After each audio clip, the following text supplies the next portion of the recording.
Pagbasura sa rice tarification law at tulong sa magsasaka ang diniin ni Modi Floranda, Amira Lidasan, Liza Masa, Teddy Casino, Ronel Arambulo, Representative Franz Castro, Jerome Adonis, Representative Arlene Brosas. Paglapit ng serbisyong medikal sa mga mahihirap ang idiniin ni Senator Bongo sa Davao Oriental. Kasama niyang nag-ikot sina Senator Bato de la Rosa, Dr. Richard Mata, Philip Salvador at Attorney Jimmy Bondok.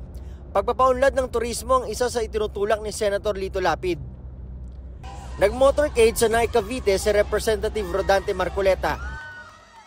Issue ng 15-kilometer municipal water zone ang nais tugunan ni Kiko Pangilinan. Plano ni Ariel Querubin na gumawa ng mga kooperatiba para sa mga magsasaka. Nakipagpulong sa barangay leader sa Cavite si Senator Francis Tolentino. OFWs, kabataan at kababaihan ang nais tutukan ni Congresswoman Camille Villar. Pagpapababa ng presyo ng bigas ang isa sa isinusulong ni Benhur Abalos.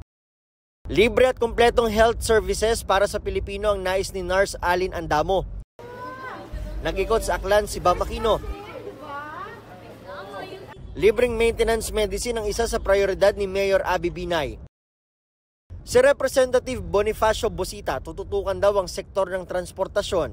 Basura sa Baguio at Benguet ang isa sa nais solusyonan ni David D'Angelo. Pagtaas ng pondo ng hudikatura ang tinalakay ni Attorney Angelo De Alban.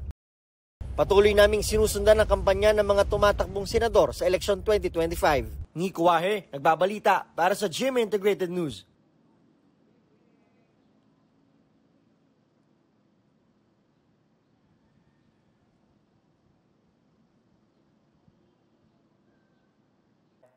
Huwag magpahuli sa mga balitang dapat niyong malaman. Mag-subscribe na sa GMA Integrated News sa YouTube.